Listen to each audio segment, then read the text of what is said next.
আক্রমণ করেছে, লাঠি চার্জ করেছে, বোমা মেরেছে, লাথিও মেরেছে, আমার কোমরটা ভেঙে দিয়েছে। আমি গোপালগঞ্জ থেকে এসেছি। আমি গোপালগঞ্জ ঘোপের ডাঙ্গা দক্ষিণ পাড়া বেসরকারি প্রাইমারি স্কুলের টিচার। সেখানে আজ শিক্ষকতা করেছি। সেই 13 সালের আগে আমাদের বাদ পড়ে গেছিল আমাদের স্কুলগুলো। 2095-তে স্থাপিত আমাদের স্কুল। 1995। আমি বিএ পাশ করেছি। কে আপনাদের দাবি দাওয়াগুলো যদি নিয়ে বলতেন এবং আজকের সম্পর্কে যদি একটু, এই যে আপনাদের উপর যে হামলা হলো সেটি সম্পর্কে যদি একটু বলতেন। হামলা পুলিশের কর্তব্য পুলিশ পালন করছে, আমাদের দায়িত্ব আমরা পালন করতেছি।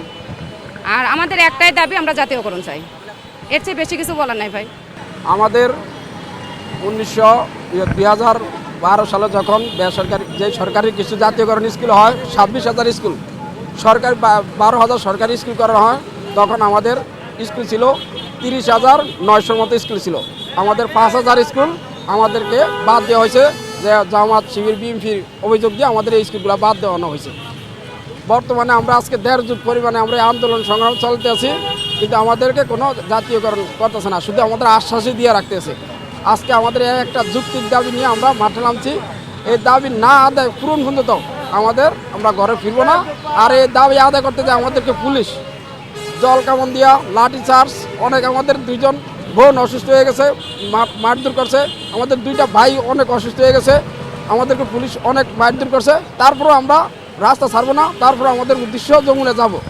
অনেক এমনকি অনেক আমাদের ছাত্রছাত্রী অনেক ভালো ভালো পোস্টে চাকরি করে। আমরা এমন কিছু, আমরা মোটামুটি শিক্ষিত, মারামারি করবো না ইনশাআল্লাহ। কষ্ট করে আমরা যাচ্ছি, আস্তে আস্তে একটু সামনে গেলে এখানে একটা গলি আছে, ওইদিকে গিয়ে চলে যাবে। অসুস্থ হয়ে গেছে, একটু সমস্যা, একটু সামনে চলে যাও, একটু সামনে চলে